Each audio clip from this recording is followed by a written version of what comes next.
prions que tu nous enseignes encore ce soir ce à quoi nous pouvons être confrontés, Seigneur, et comment nous devons en sortir. Au nom de Jésus-Christ de Nazareth. Ok, que Dieu vous bénisse. Donc, après avoir pris du temps à parler de la foi comme quelque chose de fondamental dans la vie chrétienne, et puis nous avons parlé la dernière fois de transporter les montagnes par la foi, par la parole de foi notamment. Et dans cette partie, nous parlerons des genres de démons. Les genres de démons. Voilà, donc c'est important de connaître à quoi nous sommes confrontés. Nous allons revenir sur le même passage parce que nous étudions Matthieu 17, versets 14 à 21.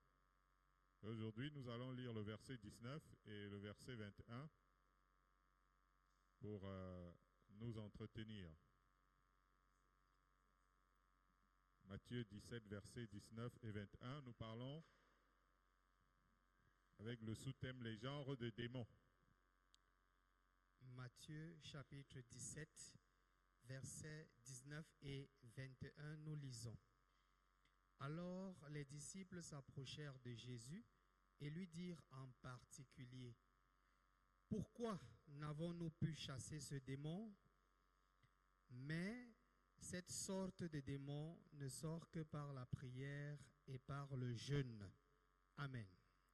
Donc, les disciples de Jésus avaient reçu pouvoir et puissance pour chasser les démons. Ils avaient déjà eu à parler avec foi et autorité contre des démons, et ces derniers leur étaient soumis au nom de Jésus parce qu'eux-mêmes étaient venus lui en faire le témoignage. Mais ce jour-là, ils eurent affaire à ce démon, on va dire ça, ce démon. Jésus leur dira effectivement qu'il faut déplacer les montagnes par la parole de foi, mais que ce genre de démon, c'est par la prière et le jeûne. Il ne s'agit pas pour nous de vous faire un cours de démonologie. Gloire à Dieu. Donc notre objectif, ce n'est pas de faire un cours de démonologie, étant donné que nous allons forcément affronter tout ce type de démons dans notre parcours terrestre, même dans notre parcours sacerdotal. Il est utile de connaître les catégories de démons auxquelles nous pouvons être confrontés, d'en avoir tout de même une idée pour savoir s'il suffit, quand nous sommes confrontés à un combat spirituel, de parler tout simplement par la foi, ou alors s'il faut beaucoup prier, ou alors s'il faille jeûner pour s'en débarrasser. Et puisque Jésus a parlé de pourquoi, les disciples lui ont dit, mais pourquoi n'avons-nous pas chassé ce démon? Et il a dit ce genre de démon. Donc il faut dire qu'un démon, c'est de prime abord un être maléfique. Tout le monde peut savoir ça, qui détient un pouvoir maléfique en même temps. Et Luc parle du démon qui était dans le jeune homme, qui avait jeté le jeune homme par terre lorsqu'il était en face de Jésus. Et il ajoute, parlant de ce démon, que Jésus menaça l'esprit impur.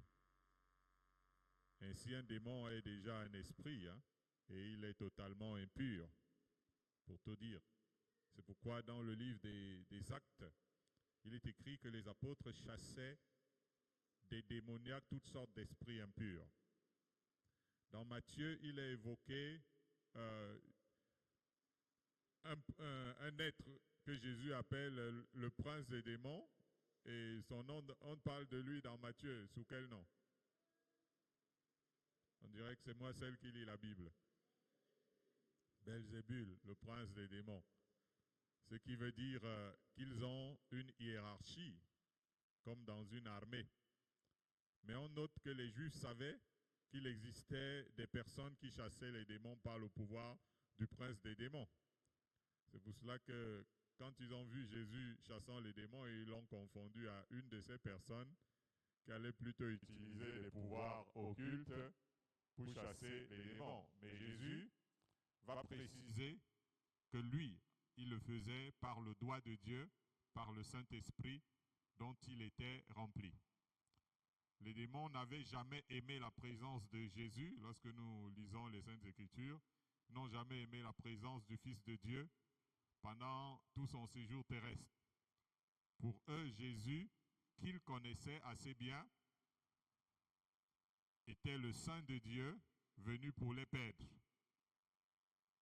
Et ils réagissaient mal lorsqu'ils étaient en la présence de Jésus. Et Jacques dit que les démons croient qu'il y a un seul Dieu et ils tremblent, même s'ils incitent le reste de l'humanité à croire autre chose. Gloire à Dieu. Parce que les multiples croyances dans lesquelles l'humanité est plongée sont des, on va dire, des idées qui viennent du monde des ténèbres pour empêcher les gens de s'attacher au seul véritable Dieu. Gloire à Jésus. Donc là, les apôtres étaient confrontés à un type de démon qu'ils n'avaient pas pu chasser alors qu'ils avaient l'habitude de chasser d'autres esprits. Et donc c'est important pour nous. Et ils ont demandé à Jésus, mais nous qui chassons souvent les esprits, mais pourquoi on n'a pas réussi avec celui-ci?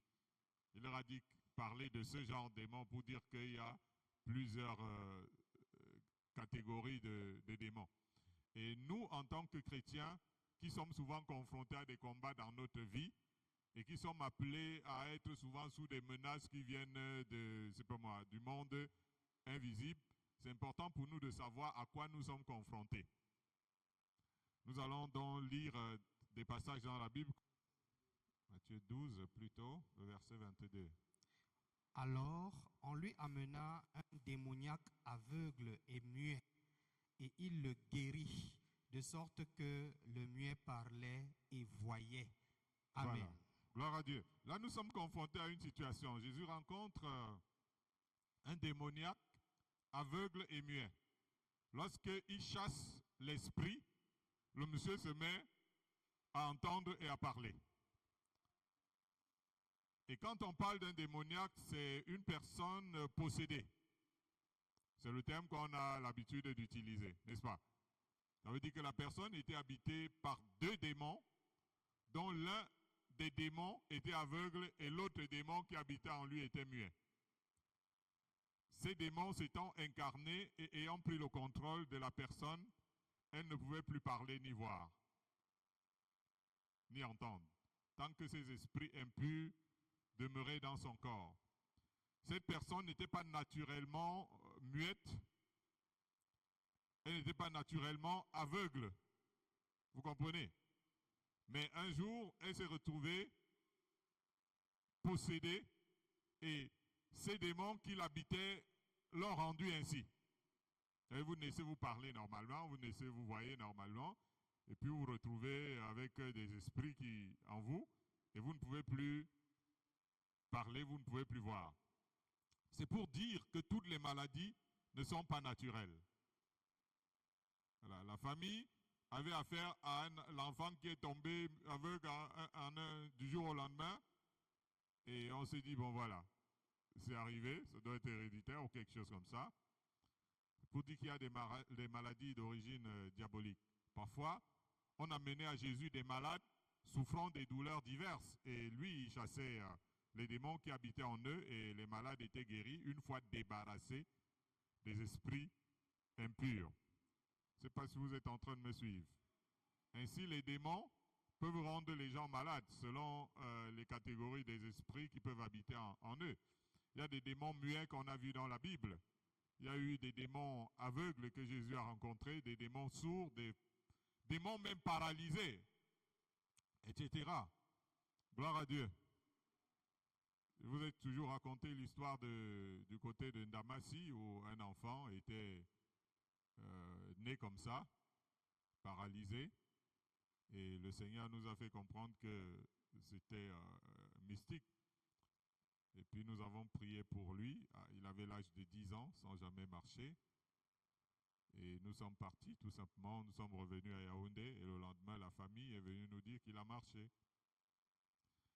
il peut y avoir des démons qui, eux, ce sont des démons paralysés. Donc, il vient habiter en vous, vous devenez paralysé. Un démoniaque, ce n'est pas un malade naturel, c'est un malade victime d'une puissance surnaturelle et d'un pouvoir mystique qui constitue donc un démon. Il est question que la personne soit guérie, ou plutôt délivrée de ce démon afin de recouvrir la santé. Les possédés souffrent souvent de manière cruelle de la part des démons qui habitent en eux parce que leurs effets sont dévastateurs, destructeurs sur la personne, on va dire à petit feu, mais parfois c'est même rapidement. Il faut dire aussi qu'il y a des démons de folie. Des démons de folie qui s'emparent de certaines personnes, les transformant en malades mentaux, les transformant même en psychopathes, les transformant même, on va dire, en fous furieux, et d'autres même transforment des personnes en qui ils sont venus habiter en des brigands. Vous voyez un être humain qui est capable d'égorger, d'assassiner, de faire ceci, tu dis, ben, comment c'est possible? Mais parce que il habite en lui un être. Le démoniaque gadarénéen, oui, j'en viens. Par exemple, il était plus fort qu'une dizaine de personnes. Lorsque nous lisons dans le livre de Marc, il arrivait à briser les chaînes quand on l'attachait et il vivait dans les cimetières carrément. On voit un être humain qui vivait comme tout le monde et puis s'est retrouvé habité par des démons. Il est devenu un être possédé et puis il a commencé à habiter même carrément dans les déserts. Il était d'une violence incroyable. La famille a cherché à l'attraper, on l'a attaché, mais il brisait les chaînes. Heureusement, Jésus l'a délivré.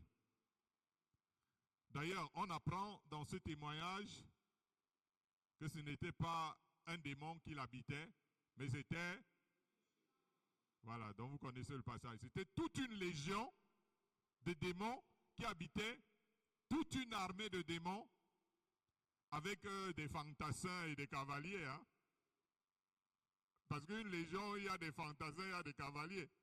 Donc des démons qui habitaient dans un être humain, un seul homme.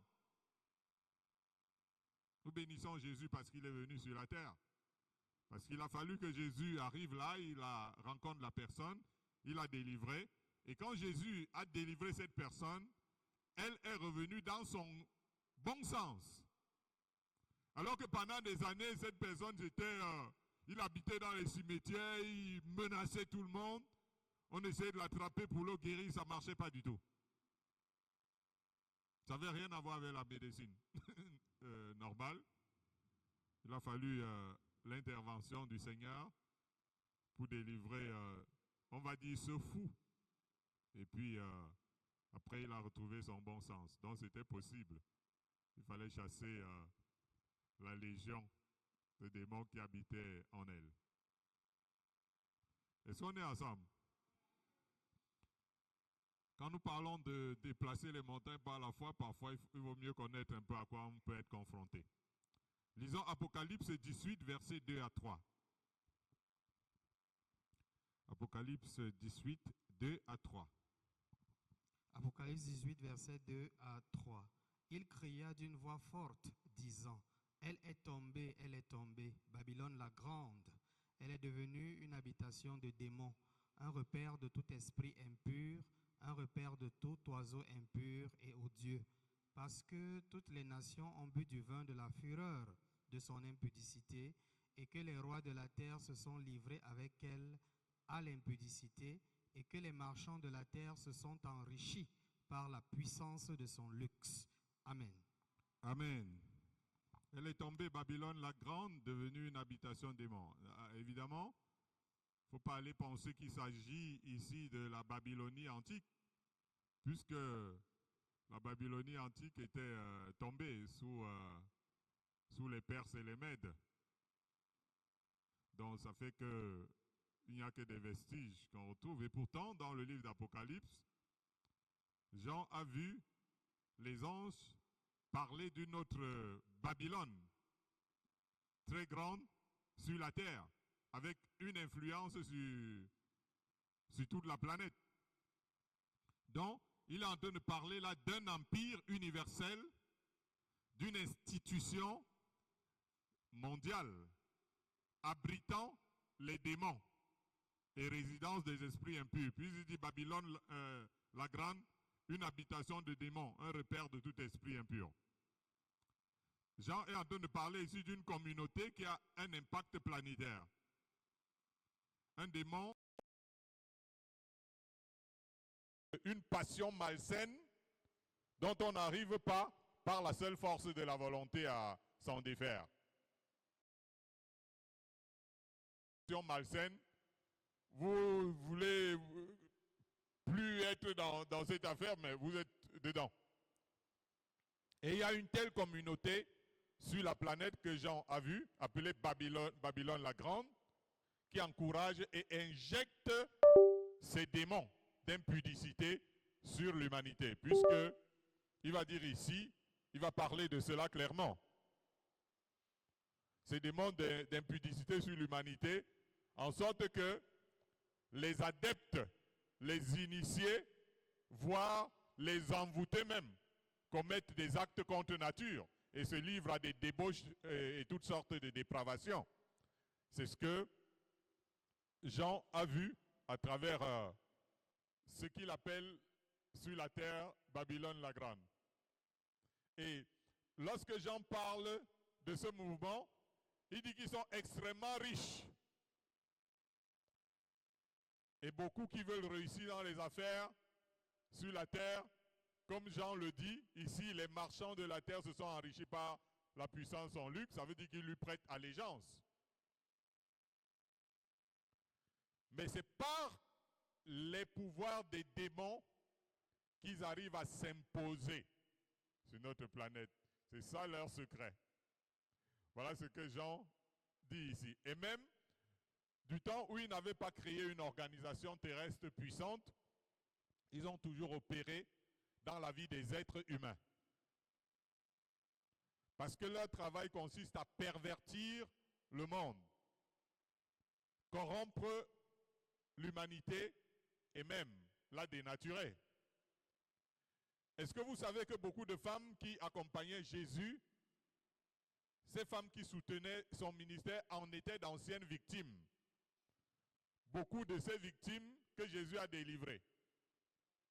Marie de Magdala, par exemple, était une ancienne prostituée. Est-ce que vous avez lu la Bible? Marie de Magdala était une ancienne prostituée de laquelle Jésus avait chassé 7 démons. Ça veut dire qu'une femme qui était capable de passer sa journée d'homme à homme, etc., c'est pas naturel. Et quand Jésus arrive, tout le monde se plaint. Oh, la femme, la prostituée de la ville. Et ainsi de suite. Où lui venait la force? Jésus va venir, il va chasser, il va chasser les démons. Cette fois avec 7 démons qui la rendaient capable d'être la femme de tout le monde. Le saviez-vous? C'est quand même écrit, hein? Marie de Magdala, de laquelle Jésus chassa 7 démons.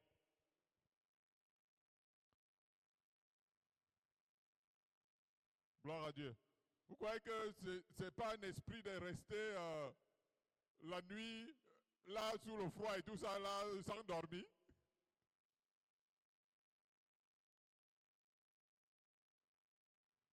Il y en a qui ont voulu essayer, ça les a dépassés. On rend grâce à Dieu pour ça.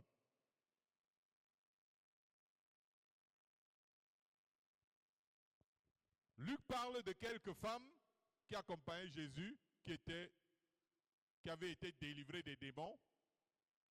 Parmi ces femmes, il y avait Jeanne, qui était l'épouse de l'intendant d'Hérode.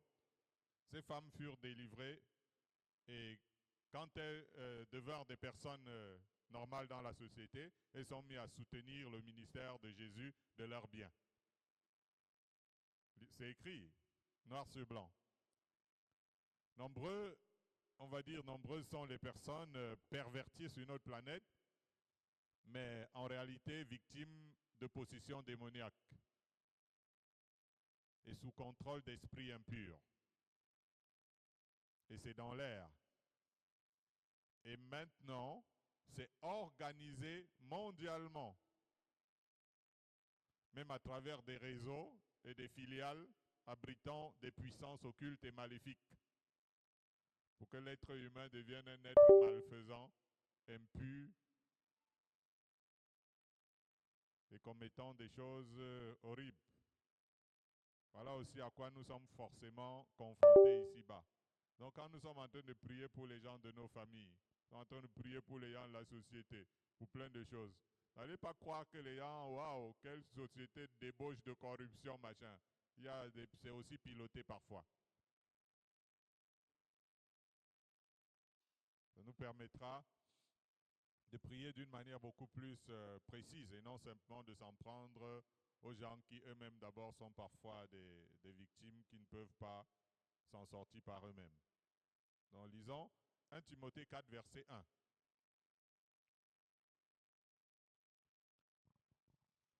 Le verset 1 de 1 Timothée 4, nous sommes en train de parler des genres de démons. Parce que quand tu pries seulement. Mais parfois, tu pries sans même savoir à quoi tu es confronté. 1 Timothée 4, verset 1. Il est écrit, mais l'Esprit dit expressément que dans les derniers temps, quelques-uns abandonneront la foi pour s'attacher à des esprits séducteurs et à des doctrines de démons. Amen. Gloire à Dieu.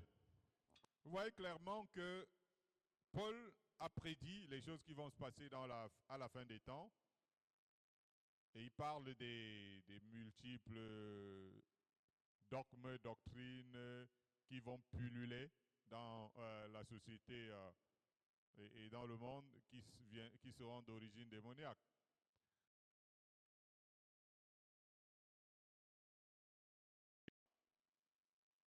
C'est important de comprendre d'où l'ennemi prend souvent son inspiration. Au commencement était la parole, et c'est par la parole, sa parole, que le diable a fait aussi chuter l'humanité en l'éloignant de la vérité. Le diable n'est pas venu en grondant, en criant, en soufflant, en faisant des gros mouvements. Il est venu parler à l'homme. Il est venu enseigner l'homme. Mais ce qu'il était venu apporter à l'homme était contraire à la vérité que Dieu avait donnée à l'humanité. Les démons savent très bien qu'ils peuvent, comme le serpent dans le jardin, entraîner l'humanité dans leur sillage, à travers de faux enseignements, à travers des faux dogmes, des fausses religions, où on vous enseigne des choses négatives, où on vous coupe de la vraie foi par des moyens de séduction. J'ai remarqué qu'on séduit facilement quelqu'un, non pas en lui vantant quelqu'un d'autre, mais en le vantant lui-même, en flattant son ego, en le remettant, en le recentrant sur lui-même et non sur le Créateur. Et vous allez voir, aujourd'hui il y a beaucoup d'enseignements qui se passent partout, même sur le net, machin, où on est en train de centrer l'homme non pas sur Dieu, mais sur lui-même. Lorsque le diable est venu parler à Adam dans le jardin, vous voyez, il ne lui a pas parlé de Dieu, mais il lui a parlé de lui-même. Dans le jardin, vous voyez, au lieu de parler de Dieu, il a centré l'homme sur lui-même. Vous voyez, vous allez vous retrouver dans des endroits où les doctrines flattent l'humain, où les doctrines flattent la chair, où les enseignements flattent l'ego, ou alors les enseignements flattent la gloire personnelle, l'exaltation de soi, son intérêt propre, sa propre justice, etc., etc. Oui, c'est très facile d'avoir les gens comme ça. Ah ben voilà, puisque il s'agit du moi qu'on met en avant. Les doctrines des démons sont les ennemis de la croix. Et souvent, ça annonce une grâce qui est une grâce dissolue. Généralement, dans ces enseignements, d'autres démoniaques qui pilulent et dans lesquels la plupart des gens se retrouvent, le moi est le centre. Le moi devient même un Dieu. Et nous avons ces enseignements partout, la pensée positive qui remplace la souveraineté de Dieu. La créature, dans ces contextes doctrinaux, est adorée à la place du Créateur. Ouais, les doctrines des démons, c'est quoi? Je suis en train de vous en parler. Dans le livre d'Apocalypse, il est évoqué l'une de ces doctrines séductrices en ces termes. Mais j'ai quelque chose contre toi. Je cite le passage. Mais j'ai quelque chose contre toi, c'est que tu as là des gens attachés à la doctrine de Balaam, qui a enseigné à Balak à mettre une pierre d'achoppement devant les fils d'Israël pour qu'ils mangeassent des viandes sacrifiées aux idoles et qu'ils se livrassent à l'impudicité. Vous voyez que la doctrine de Balaam, ce n'est pas seulement une question d'entraînement à l'idolâtrie et à l'impudicité, mais à l'occultisme. L'autre jour, on vous regardez à la télé sur les réseaux sociaux, un homme de Dieu, bon voilà, moi je dis, quand on dit un homme de Dieu, c'est, bon voilà, c'est le langage populaire, parce que si on est un homme de Dieu, ça ne peut pas se passer comme on voit. Donc maintenant, monsieur qui part chercher le porte-monnaie magique, pour que quand il vient, il fait comme ça, bon voilà, je ne sais pas trop, ainsi de suite. Mais il y a un homme de Dieu, un pasteur. Ah, non, c'est trop parlé, hein. C'est exagéré, ça. Après, vous allez voir, ils vont commencer à persécuter les églises. Soit disant, un pasteur est parti faire ceci, alors que ça n'a rien à voir avec un homme de Dieu. Un infiltré qui vient et qui commet des choses aussi abominables n'a rien à voir avec Dieu. Balaam est ce type de ministre de Dieu qui utilise des pouvoirs occultes. Dans Apocalypse, il est aussi dit à propos de ces doctrines de démons, mais ce que j'ai contre toi, c'est que tu laisses la femme Jézabel, qui se dit prophétesse, enseigner et séduire mes serviteurs pour qu'ils se livrent à l'impudicité et qu'ils mangent des viandes sacrifiées aux idoles. Fin de citation. Et c'est important de comprendre que Jézabel, ce n'est pas d'une femme dont on est en train de parler, parce que Jézabel a existé dans l'Ancien Testament. Ouais. Mais quelle est cette Jézabel du futur dont on est en train de parler? C'est une institution. Parce que Jézabel signifie célibataire. Gloire à Dieu. Il s'agit donc d'onction de célibat instituée en sacerdoce pour entraîner plus les adeptes à la dépravation des mœurs. Notre monde sous contrôle démoniaque adhère à tout cela sans se poser de questions. L'apôtre Paul dit, je cite, « Mais quand nous-mêmes, quand un ange du ciel annoncerait un autre évangile que celui que nous vous avons prêché, qui soit anathème. » Mais de nombreux mouvements sont inspirés des anges maléfiques et leurs doctrines vont à l'encontre de l'évangile de Jésus-Christ notre Seigneur. Mais tout cela a été prévu dans les Saintes Écritures. Parce que dans les Saintes Écritures, on va lire quelque part, l'apôtre Paul qui donne la recommandation que personne ne vous séduise d'aucune manière, car il faut que l'apostasie soit arrivée auparavant et qu'on voie qui appartiennent à Dieu et non à nous, pour que les gens puissent être libérés de ça. Et si nous pouvons renverser quelques forteresses, faisons notre part. Gloire à Dieu. Est-ce que quelqu'un comprend ce que je suis en train de dire? Ce genre de démons, de différents types qui agissent sur les hommes pour les détruire. Lisons Apocalypse 16, versets 13 à 14.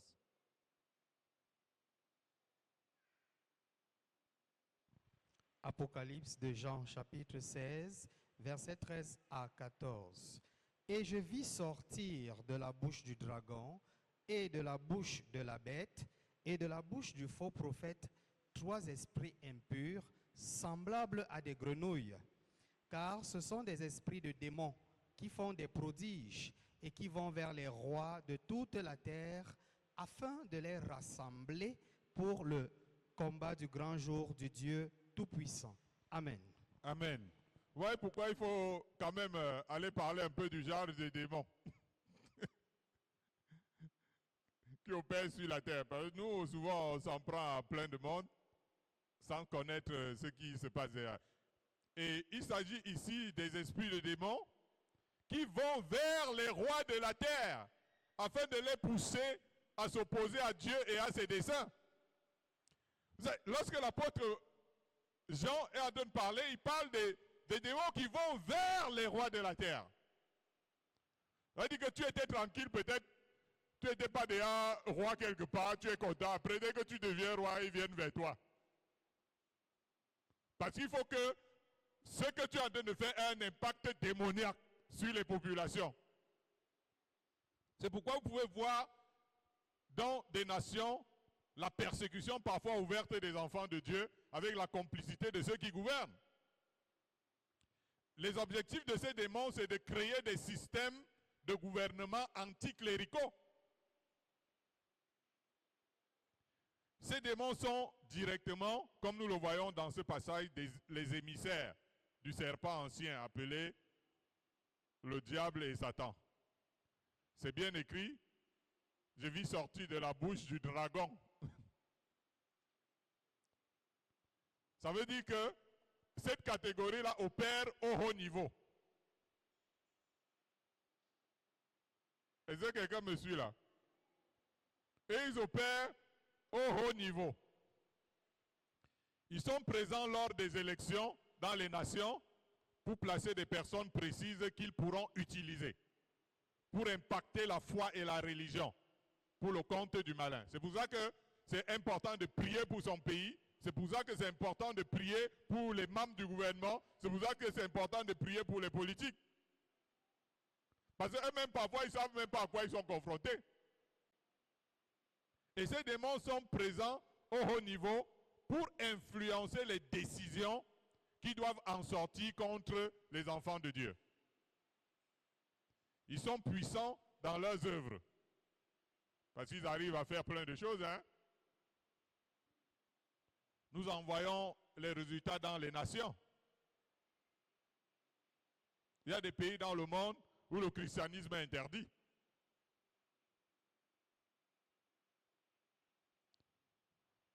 Et on dit ici le dragon, la bête et le faux prophète. Pourquoi la parole de Dieu prend soin de citer les trois types? Parce qu'il s'agit du diable, de son institution et de sa fausse religion virtuelle. La bête représente une institution ou un empire universel dans la Bible.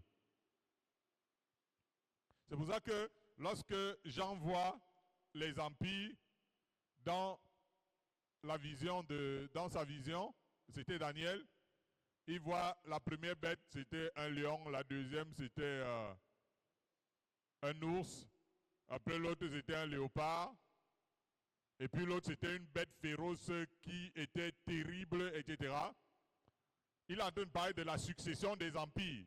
Le lion représentant l'empire des Babyloniens, l'ours représentant les Perses et les Mèdes qui ont renversé les Babyloniens, le léopard représentant les Grecs qui sont venus mettre fin au règne des Perses et des Mèdes, et l'autre animal féroce qui détruisait même les saints dans Daniel qui parle de la Rome antique. Ouais, donc, les bêtes dans la parole de Dieu sont souvent des empires universels, sont des institutions puissantes qui ont l'influence sur l'humanité. Il est écrit par exemple, la bête que je vis était semblable à un léopard, ses pieds étaient comme ceux d'un ours et sa gueule comme une gueule de lion. Le dragon lui donna sa puissance et son trône et une grande autorité. Ainsi, il y a de grandes métropoles qui ont prêté allégeance au dragon afin de devenir puissantes, de régner et de fonctionner avec son autorité. Ces démons sont des chefs de guerre, comme ceux contre lesquels l'archange Gabriel combattait dans le livre de Daniel, avec l'aide de Michel. Et vous vous souvenez que Daniel, l'ange Gabriel, il explique à Daniel que lorsque tu as commencé à prier, j'ai été envoyé pour combattre le chef des Perses et des Mèdes. Et il dit que personne ne m'a aidé dans ce combat, sauf Michel, le chef des armées, qui est venu m'aider. Et il lui dit que après, il vient le chef de Javan. Donc pour dire, il est en train de parler des puissances qui étaient derrière les empires. Vous voyez que, en fait, derrière ces puissants empires qui ont marché sur la planète, empire, romain, empire, perse, empire, il y avait une puissance qui leur donnait leur pouvoir. Vous comprenez? Et en fait, l'archange Gabriel est venu combattre contre la puissance qui donnait le pouvoir à l'empire des Babyloniens. C'est pour ça qu'ils ont perdu face à l'autre empire qui est venu. Je ne sais pas si vous comprenez ce que je suis en train de dire. En tout cas, essayez d'être le plus simple possible. Nous avons besoin d'en avoir la révélation afin d'empêcher qu'ils ne prennent le contrôle dans la nation.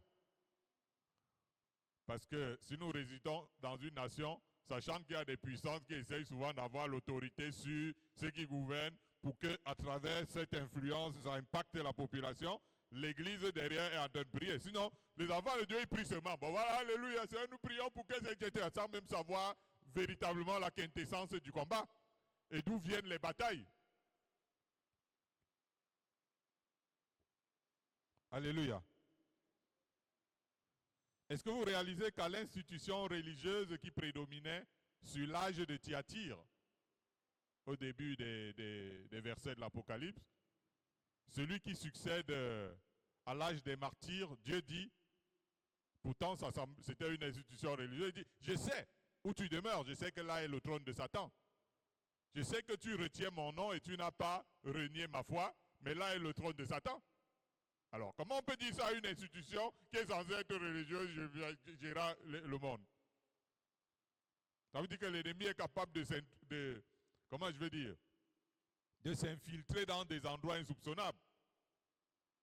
Ainsi, on continue de parler du Seigneur, de son nom et de sa foi, mais celui qui domine dans l'institution devient l'ennemi de Dieu en personne. Et d'ailleurs, les fruits parlent d'eux-mêmes. Les fruits de chaque institution parlent d'eux-mêmes. C'est autant de forteresses donc que nous, qui sommes engagés dans les prières, nous devons donc renverser autant de forteresses. Avec connaissance. Est-ce que quelqu'un est encore là? Alors lisons Jean 6, verset 70. Nous parlons des genres de démons auxquels nous sommes confrontés dans nos prières.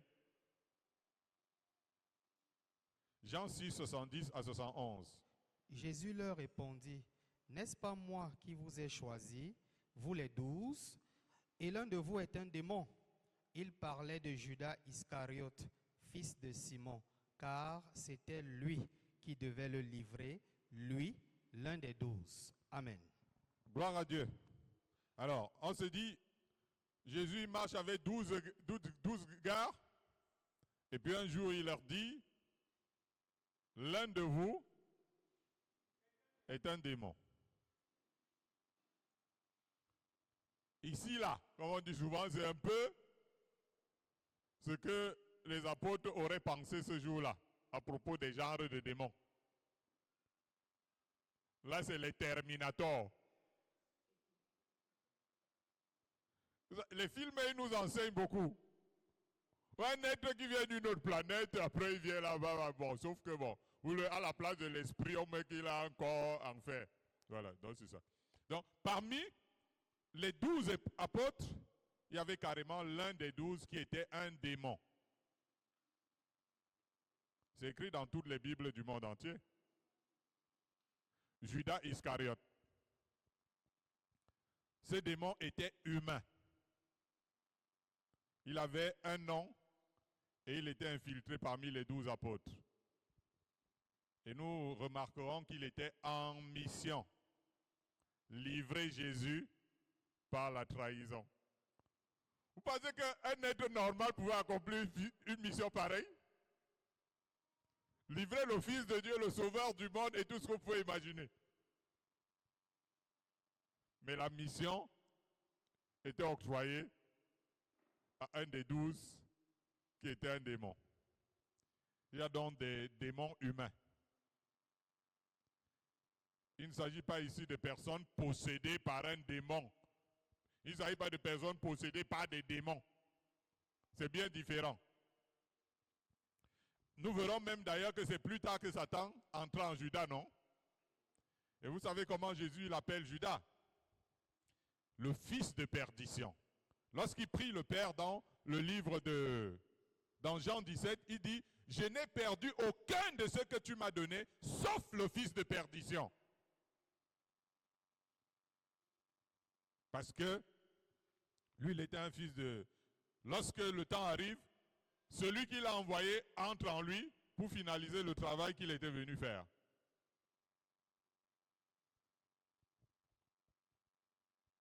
Et nous pouvons dire qu'un démon est implacable dans sa mission. Rien ne l'émeut et il sait se dissimuler. Il s'est trompé.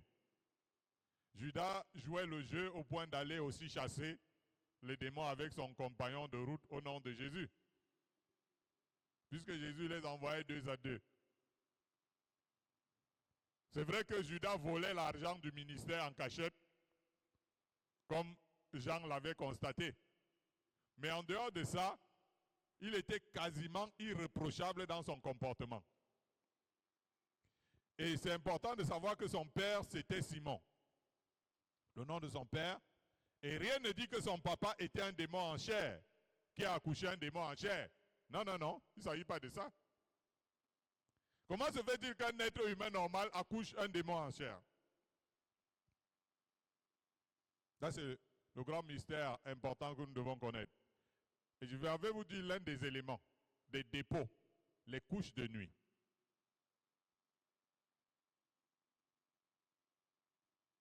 Les couches de nuit peuvent engendrer des choses qui nous dépassent. Alléluia. Et vous savez que celui qui parle dans ce passage, c'est l'apôtre Jean, non? Il avait découvert à travers... Jésus là avait dit que l'un d'entre eux était un démon.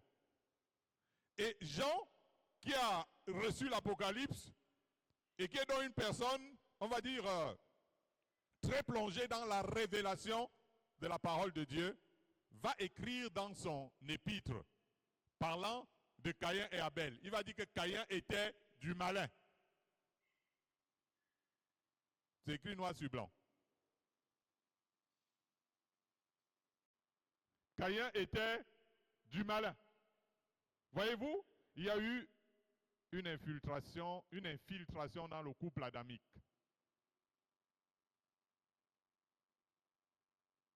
Et vous verrez ces fils du malin rendre pourtant culte à Dieu. C'est ça, Caïn a rendu un culte à Dieu. Un culte qui fut d'ailleurs rejeté à cause de son caractère qui excluait l'expiation par le sang d'un agneau, à l'instar de celui d'Abel qui fut agréé. Alléluia. C'est pour ça que la Bible parle contre la débauche. On parle contre la fornication à gauche et à droite. Parce que beaucoup de personnes se sont retrouvées en train d'aller avoir des rapports avec les fils du malin et les filles du malin. Et après maintenant, tu te dis, oh, c'était le passé. Mais tu as reçu une semence, que tu sois un homme ou une femme, à travers ces personnes, qui parfois viennent agir même dans ton mariage. Parfois tu viens, tu accouches des enfants, est-ce que c'est l'enfant de normal ici? Un démon en personne, par rapport au comportement, à tout ce qui peut être. À cause de tes rapports intimes que tu avais à gauche et à droite, sans savoir qu'il y a eu aussi des personnes qui n'étaient pas naturelles comme vous et moi. Parmi tes rencontres, tu étais chaud, mais ce que tu oublies, c'est que tu reçois quelque chose et ça t'accompagne tout au long de ton existence. Ça a de l'impact dans plein de choses négatives dans ta vie.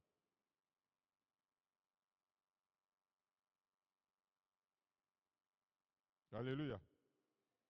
Les chauds gars et les chaudes filles. Si vous avez remarqué, il y a parfois beaucoup plus de gens la nuit que le jour.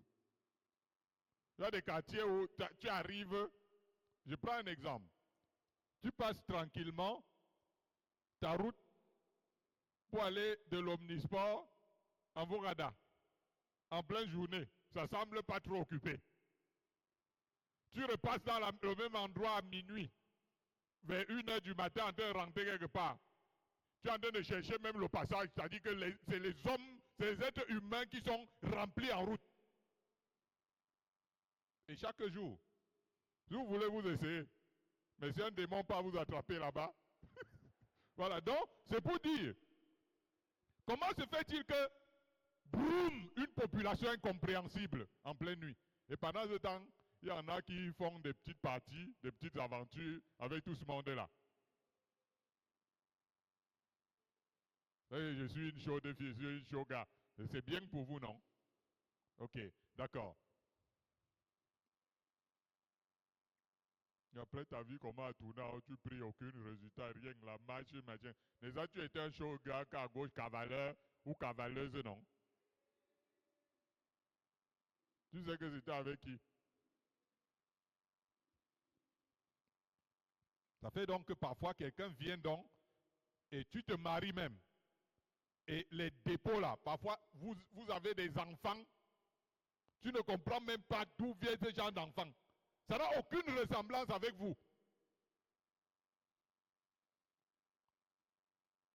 C'est pour ça qu'il disait que Judas Iscariote, fils de Simon, qui n'était pas un démon à chair, mais c'est sûr que Simon, à gauche, à droite, il a reçu les dépôts. C'est arrivé. Ou alors la maman de Judas Iscariote, résultat.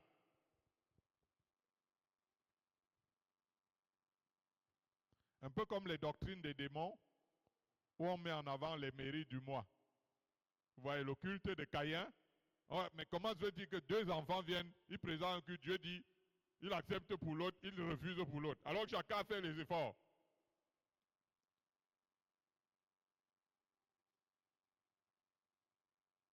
La vérité va sortir plus tard. Dieu qui voit l'intérieur, Caïn va s'avérer être un meurtrier.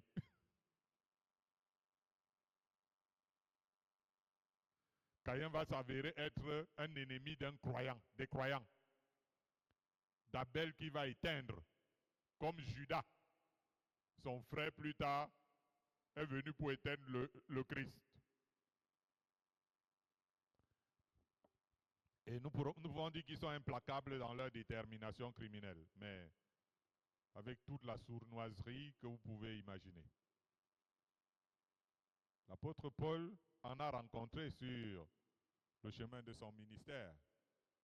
Il est écrit, mais Élimas, je cite ce passage, mais Élimas le magicien, car c'est ce que signifie son nom, leur faisait opposition, cherchant à détourner de la foi le proconsul. Alors Saul, appelé aussi Paul, rempli du Saint-Esprit, fixa les regards sur lui et dit, « Homme plein de toute espèce de ruse et de fraude, fils du diable, ennemi de toute justice, ne cesseras-tu point de pervertir les voies droites du Seigneur ?» C'est le Saint-Esprit qui a révélé à Paul qu'il avait en face de lui un fils du diable. Mais on note que c'était une personne ennemie de toute justice, pleine de toute espèce de ruse et de fraude, et ayant pour objectif de détourner les gens de la foi et de pervertir les voies du Seigneur. Jude dit que ce sont des arbres d'automne sans fruits. Il dit, pour le citer, des vagues furieuses de la mer, des astres errants auxquels l'obscurité des ténèbres est réservée pour l'éternité. Il parle d'où, Jude dit d'où ils viennent. Ils viennent de la mer. D'autres sont des astres errants, des esprits des eaux. remonter à la surface. Des astres errants dans la Bible, c'est les extraterrestres. Vous voyez, quand la Bible parle des astres errants, il parle des extraterrestres. Autrement dit, dans les nouveaux langages, les reptiliens aux formes humaines, des démons incarnés dans la chair. Gloire à Dieu. Dans le livre de l'Apocalypse, Jean parle effectivement des êtres sortis du grand abîme. Quand vous lisez Apocalypse 9, il dit qu'ils ont des visages d'hommes et ils ont même des cheveux de femmes. Est-ce que vous avez déjà lu ce passage? Autrement dit, des démons venus sous forme humaine dans le but de faire du mal aux hommes. Nous vivons ensemble avec eux sur la terre. Et ils détruisent de nombreuses vies à travers notamment les rapports intimes qu'ils entretiennent les uns et les autres, qu'entretiennent les uns et les autres dans le désordre. Pendant ce temps, tu rencontres un beau jeune homme, tu lui dis qu'arrête de vivre comme ça, Dieu te dit que fous le camp. Laissez-nous les histoires, Jésus, machin, tout ça. Tu sais qu'il est bon. Dans la parabole des livrets, Jésus définit en effet les fils du royaume d'une part et de l'autre les fils. Il parle de la parabole des livrets. Jésus parle des fils du royaume et les fils du malin. C'est le terme qu'il utilise. Il dit qu'ils viennent parfois envahir le champ de Dieu comme une mauvaise herbe. C'est encore là un autre type de réalité, de démons auxquels nous sommes confrontés sur la terre. Ceux qui sont humains. Gloire à Dieu. Quand on a attrapé quelqu'un quelque part, il s'est transformé en serpent, l'autre en machin et tout ça. Mais c'était ça le vrai. L'humain, c'était la carapace. Gloire à Dieu. Alors, lisons 1 Corinthiens 10, 19 à 21.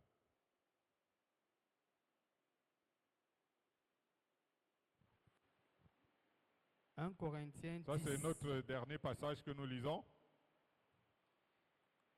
1 Corinthiens 10, 19 à 21. 1 Corinthiens 10, 19 à 21. Que dis-je donc? Que la viande sacrifiée aux idoles est quelque chose? Aucune idole est quelque chose? Nullement. Je dis que ce qu'on sacrifie, on le sacrifie à des démons et non à Dieu. Or, je ne veux pas que vous soyez en communion avec les démons. Vous ne pouvez boire la coupe du Seigneur et la coupe des démons. Vous ne pouvez participer à la table du Seigneur et à la table des démons. Amen. Amen.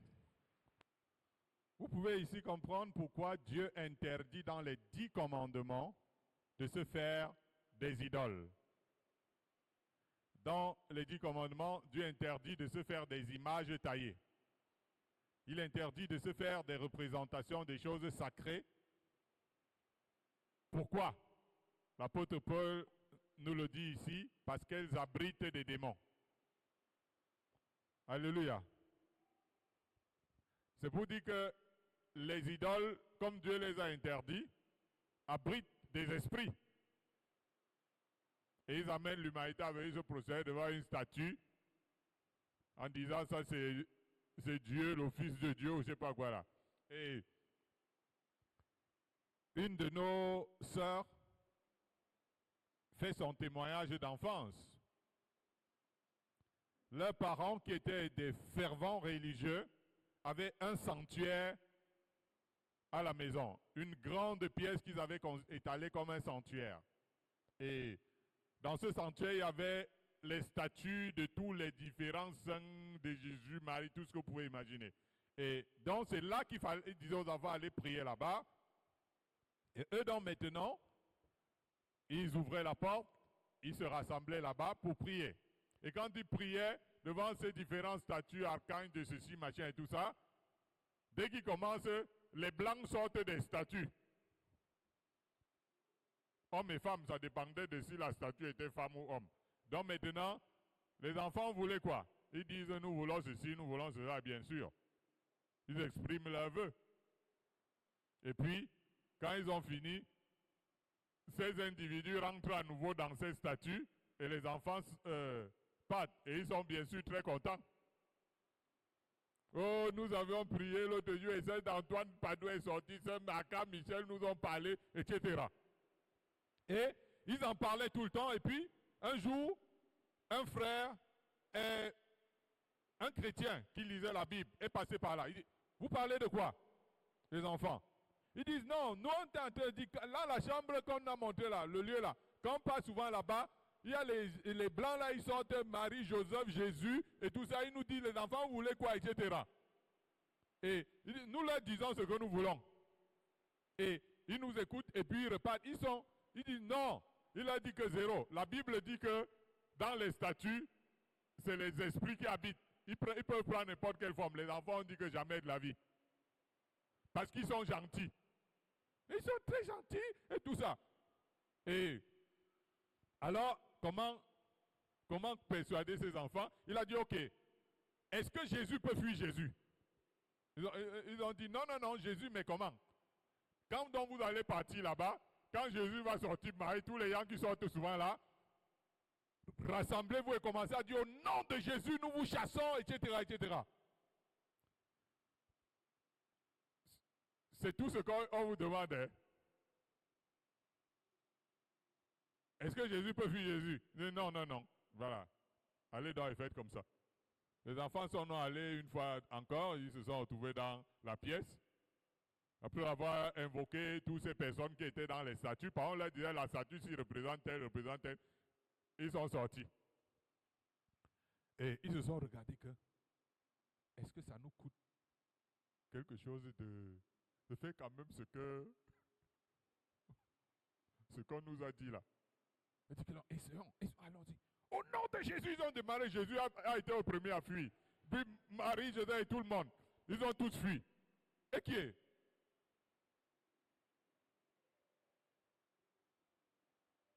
Alors les enfants avaient compris le mystère.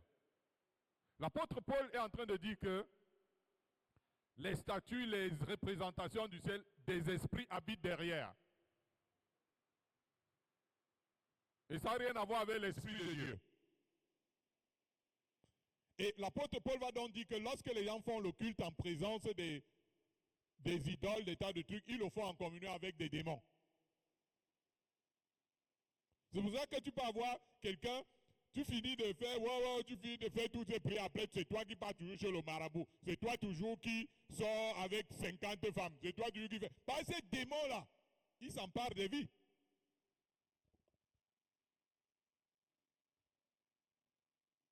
Gloire à Dieu. Ça c'est autant, ça veut dire les totems abritent des démons. Et souvent ça marche avec des autels de sacrifices d'animaux quand ce n'est pas le trafic humain pour des cultes sacrificiels. Le seul sacrifice que Dieu a agréé, c'est celui que lui-même a donné à l'humanité. Ce n'est pas le sang de son propre fils. C'est le sacrifice parfait. Mais les démons maintiennent les gens dans les cultes des sacrifices continuels parce qu'ils savent que ce ne sont pas des cultes à Dieu, mais des cultes qui leur sont adressés.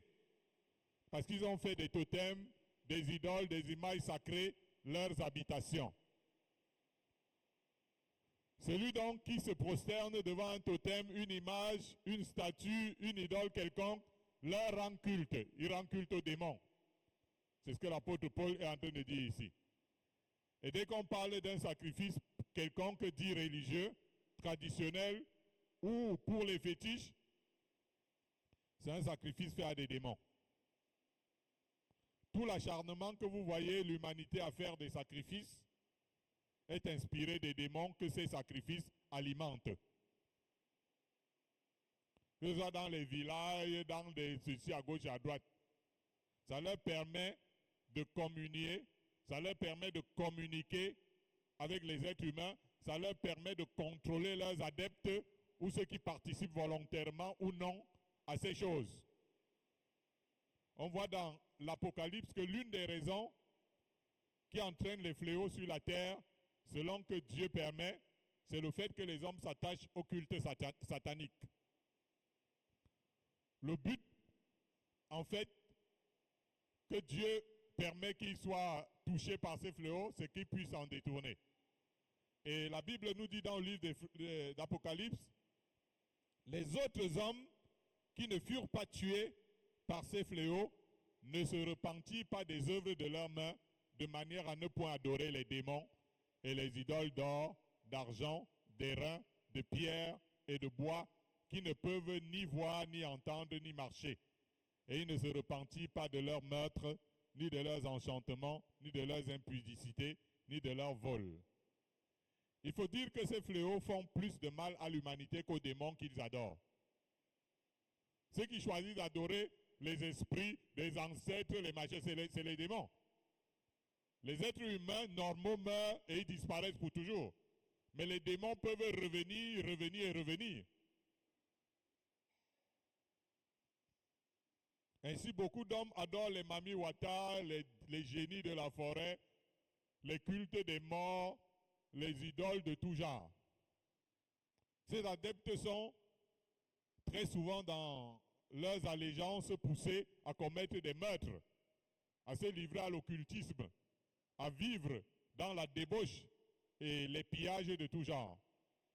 Tout cela, ce sont les œuvres des démons. Et vous pouvez comprendre que les démons de maladie sur lesquels nous sommes concentrés souvent en tant qu'Église sont loin d'être les plus importants. Ce n'est même pas eux qui influencent le plus le monde dans lequel nous habitons. Et ça, c'est autant de démons qui nous entourent, que nous en soyons conscients ou non. Et il ne faut pas accepter d'en être infesté. Il ne faut pas accepter d'en être influencé, que ce soit directement ou indirectement. Et nous devons travailler dans les prières chaque jour de notre vie pour que quelqu'un quelque part dans le monde soit libéré de l'influence des démons. Alléluia. Est-ce que vous avez suivi ce qui a été dit? Voilà, j'en ai terminé. Nous allons garder une petite minute de réflexion.